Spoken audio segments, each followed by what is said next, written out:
नमस्कार, आदाब, सत श्री अकाल और अस्सलाम वालेकुम। मैं मोहम्मद अहमद काज़मी लेकर आया हूँ आपका पसंदीदा कार्यक्रम नज़र दुनिया पर।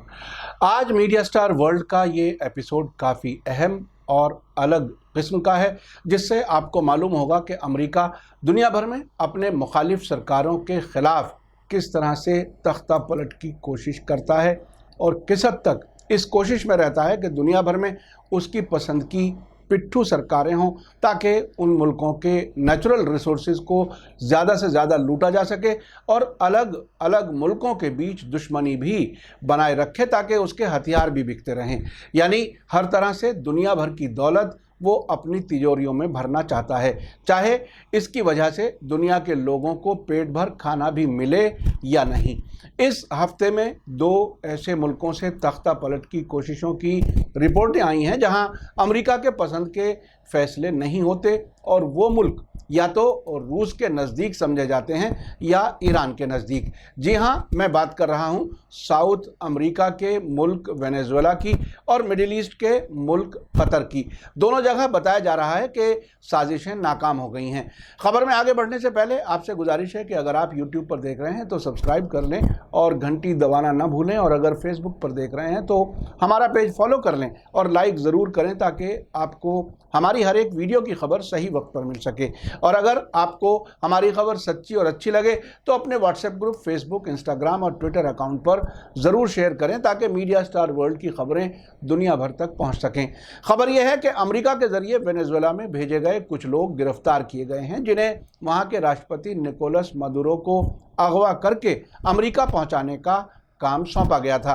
वेनेजुएला के सरकारी टेलीविज़न पर एक समुद्री घुसपैठ की कोशिश के बीच वेनेजुएला में गिरफ्तार किए गए अमेरिकी भाड़े के खुफिया कारिंदों में से एक ने यह माना है कि उन्हें राष्ट्रपति निकोलस मदुरो को पकड़ने और उन्हें अमेरिका ले जाने का हुक्म दिया गया था।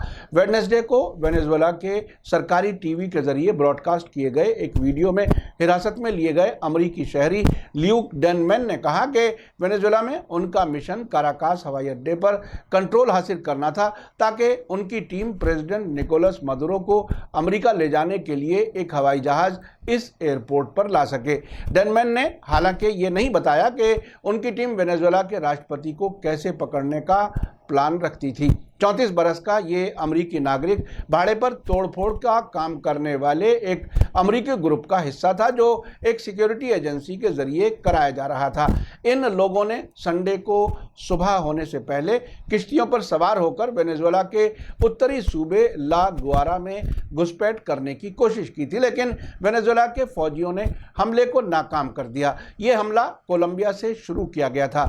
इस वाक़े में 8 हथियारबंद लोग मारे गए हैं और 2 गिरफ्तार किए गए हैं। वेनेजुएला की राजधानी कराकास से रॉयटर्स न्यूज़ एजेंसी ने खबर दी है कि वेनेजुएला में पकड़े गए एक फॉर्मर अमेरिकी फौजी ने वेडनेसडे को कहा है कि उसे फ्लोरिडा स्थित सिक्योरिटी फर्म ने कराकास हवाई अड्डे पर कंट्रोल करने और एक जहाज को लाने और राष्ट्रपति निकोलस मदुरो को अमेरिका के लिए उड़ान भरने के लिए कॉन्ट्रैक्ट दिया था। डेनमैन ने टेलीविज़न पर दिए गए बयान में कहा कि उन्हें और बेरी को जॉर्डन मेड्रू, जो कि अमेरिकी फ़ौज के फॉर्मर अफसर हैं और सिल्वर कोप सिक्योरिटी एजेंसी के हेड हैं, ने कॉन्ट्रैक्ट दिया था। ऑपरेशन के लिए जनवरी में कोलंबिया में 50 से 60 वेनेजुएला के शहरियों को ट्रेनिंग दी गई थी। गोदरू ने इस ग्रुप को ज़रूरी इक्विपमेंट यानी ज़रूरत का साजो सामान भी मुहैया किया था। दिलचस्प बात यह है कि इस अमेरिकी फॉर्मर अफसर गोयड्रू ने भी संडे को मीडिया के साथ इंटरव्यू में ऑपरेशन के ऑर्गेनाइजर के तौर पर अपने रोल को कंफर्म करते हुए रॉयटर को बताया कि डेनमैन और बेरी मेरे लोग हैं, लेकिन वेडनेसडे को कमेंट्स के लिए गॉड्रे से बात नहीं हो सकी। सरकारी टेलीविज़न ब्रॉडकास्टिंग के दौरान किए गए सवाल के जवाब में डेनमैन ने कहा कि अमेरिकी security agency silver Corp USA ने वेनेजुएला के अपोजिशन लीडर जुआन ग्वाडो के साथ मदुरो को हटाने के लिए एक कॉन्ट्रैक्ट पर दस्तखत किए हैं। इस बारे में ग्वाडियो के सलाहकार ने वेडनेसडे को CNN को बताया कि उसने संभावनाओं का पता लगाने के लिए समझौते पर हस्ताक्षर किए थे, लेकिन इसे कभी भी आखिरी शक्ल नहीं दी गई थी और अपोजिशन ने तख्ता पलट की कोशिश को सपोर्ट नहीं किया था। वेनेजुएला के अफसरों ने मंडे को ल्यूक डेनमैन को साथ ही अमरीकी शहर एरन बेरी और 11 दूसरे लोगों के साथ गिरफ्तार किया था। वेनेजुएला के अफसरों का कहना है कि लोकल लोगों के संदेह के बाद उन्होंने कोरोआ के हवाई अड्डे से तकरीबन 60 किलोमीटर दूर तटीय शहर यानी कोस्टल सिटी चुआओ से इन लोगों को गिरफ्तार किया है। इस कार्रवाई के बाद सरकारी तौर पर कुछ तस्वीरें छापी हैं जिनमें ग्रुप की नाव है जिसमें गोला बारूद, हथियार और कम्युनिकेशन इक्विपमेंट भरे हुए हैं। बुधवार को एक टेलीविजन वर्चुअल प्रेस कॉन्फ्रेंस के दौरान वेनेजुएला के राष्ट्रपति निकोलस मदुरो ने इस तख्ता पलट के ऑपरेशन का अमेरिका के राष्ट्रपति डोनाल्ड ट्रंप को मुखिया बताया है। उन्होंने कहा कि वेनेजुएला विपक्षी लीडर गुएडो के प्रत्यर्पण की मांग करेगा, यानी उसे अपने मुल्क में लेकर कानूनी कार्रवाई करेगा। इस बीच अमेरिकी प्रेसिडेंट डोनाल्ड ट्रंप ने इस तख्ता पलट की कोशिश में हिस्सेदारी से इनकार किया है। ट्रंप सरकार के एक सीनियर अफसर ने कहा है कि मदुरो की तरफ से अमेरिका के रोल के बारे में लगाए इल्ज़ाम यकीन करने काबिल नहीं है और अमेरिकी सरकार वेनेजुएला में एक शांतिपूर्ण लोकतांत्रिक तरीके से हुकूमत की तब्दीली का मकसद हासिल करने पर फोकस कर रही है। साथ ही अमेरिका के फॉरेन मिनिस्टर माइक पोम्पियो ने वेडनेसडे को कहा कि अमेरिकी सरकार अमेरिकियों के वेनेजुएला से सुरक्षित वापसी के लिए हर मुमकिन कोशिश करेगा अगर वे वेनेजुएला में पकड़े गए हैं। आपको बता दूं कि इसी साल मार्च में अमेरिकी जस्टिस डिपार्टमेंट ने वेनेजुएला के प्रेसिडेंट निकोलस मदुरो और 1 दर्जन मौजूदा और फॉर्मर वेनेजुएला के अफसरों पर नार्को आतंकवाद यानी नशे का सामान के कारोबार का इल्ज़ाम लगाया था और ट्रंप सरकार ने उनकी गिरफ्तारी की इंफॉर्मेशन के लिए $1.5 करोड़ के इनाम का ऐलान किया था। इससे पहले 3 मई को खबर आई थी कि वेनेजुएला के राष्ट्रपति निकोलस मदुरो ने अपनी फौजों से थर्सडे को तख्ता पलट की साजिश करने वाले हर इंसान की मुखालिफत की अपील की थी। उस वक्त ये बताया गया था कि विपक्ष के नेता जुआन गुएडो के हक में बढ़ते फौजी सपोर्ट और उसे बाद में सड़कों पर हुए टकराव के बाद ये बयान आया है। इस वाक़े में 4 प्रोटेस्टर्स मारे गए थे। इससे पहले विपक्षी लीडर गुएडो ने ट्यूसडे को मुल्क की सेनाओं से मदुरो के खिलाफ इकट्ठा होने की अपील की थी। गुएडो को 50 से ज़्यादा मुल्कों ने वेनेजुएला के अंतरिम प्रेसिडेंट के तौर पर मान्यता दे रखी है। गुएडो की अपील को एक छोटे से ग्रुप ने माना, बाकी सेना ने सरकार के लिए अपने सपोर्ट को कंफर्म किया और मदुरो इंटरनेशनल दबाव के बावजूद अपनी जगह पर बने हुए हैं। इसी बीच तख्ता पलट की कोशिश की दूसरी खबर कतर से आ रही है। 2017 से कतर सऊदी अरब से अलग किए जाने के बाद अब ईरान और तुर्की के नज़दीक माना जाता है। वहां से अभी उस हद तक डिटेल सामने नहीं आई हैं। वहां से एक ऐसी वीडियो सामने आई है जिसके बारे में कहा जा रहा है कि वहां हुकूमत बदलने की कोशिश की गई है। सोशल मीडिया की इस वीडियो में फायरिंग और हंगामे की आवाज़ें सुनी जा सकती हैं। इस घटना को कतर के तख्ता पलट की कोशिश करार दिया जा रहा है। लोकल लोगों के हवाले से इस इलाके के मीडिया में खबरों में कहा गया है कि राजधानी दोहा के अल वकरा इलाके में गैर मामूली सरगर्मियां देखी गई हैं जो कि उन वीडियोस को कंफर्म करती हैं।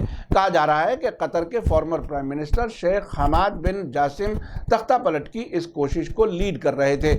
ऐसी भी रिपोर्ट है कि कतर की एयरफोर्स के लड़ाकू विमानों ने फौरन रिएक्शन दिखाया, जबकि इस मुल्क के अमीर जान बचाकर लंदन भागने के लिए अपने निजी जहाज में सवार होने जा रहे थे।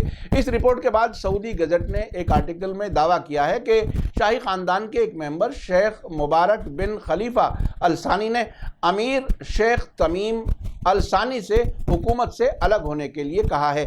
इस सब के बीच मॉस्को में कतर के एम्बेसडर फहद बिन मोहम्मद अल अतिया ने तास न्यूज़ एजेंसी से बात करते हुए कहा है कि इस तरह की वीडियो फुटेज फेक हैं और हकीकत से इनका कोई ताल्लुक नहीं है। यहाँ मिली खबरों के मुताबिक इस हफ्ते कतर में तख्ता पलट की कोशिशों की खबरों ने मिडिल ईस्ट में कई लोगों की नींद उड़ा दी है। यहाँ सवाल यह है कि अगर कतर में तख्ता पलट की अफवाहें सच हुई तो इसका फ़ायदा कौन उठा सकता है और इसका इलाके पर क्या असर पड़ेगा।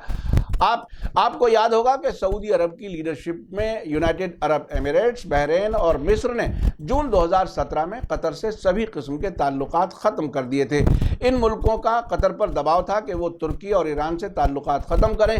तुर्की की फौज वहां से बाहर करें और अल जजीरा टेलीविजन बंद किया जाए। साथ ही कतर पर इल्ज़ाम लगाया गया था कि वो टेररिज्म को सपोर्ट करता है। आपको बता दूं कि कतर के फिलिस्तीन के हमास और मिस्र के मुस्लिम ब्रदरहुड से ताल्लुकात बताए जाते हैं, लेकिन कतर ने न सिर्फ इस मांग को ठुकरा दिया था बल्कि उसने तेहरान और अंकारा से अपने रिश्तों को और ज़्यादा मजबूत कर लिया।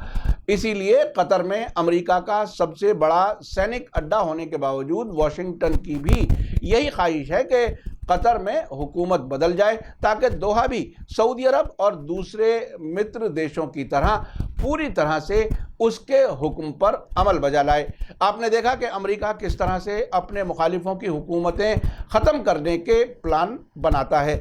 जहां ज़रूरी होता है वहां टेररिज्म को भी भेजा जाता है और विपक्षी दलों को सपोर्ट किया जाता है, जिसकी जिंदा मिसाल सीरिया और इराक हैं। ज़रूरी होता है तो फौजी हमले से हुकूमतें बदली जाती हैं, जिसकी मिसाल इराक से सद्दाम हुसैन और लीबिया में कर्नल गद्दाफी की हुकूमतें बदलना है।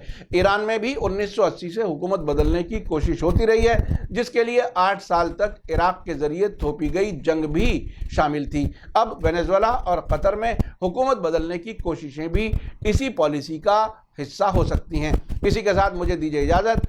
मेरा यह कार्यक्रम कैसा लगा कमेंट्स में ज़रूर लिखें। थैंक यू, धन्यवाद, शुक्रिया। जय भारत, जय हिंद।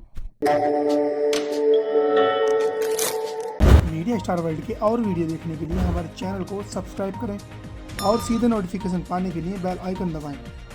और अगर हमारी खबर सच्ची और अच्छी लगे तो अपने व्हाट्सएप, इंस्टाग्राम, फेसबुक और ट्विटर अकाउंट पर ज़रूर शेयर करें।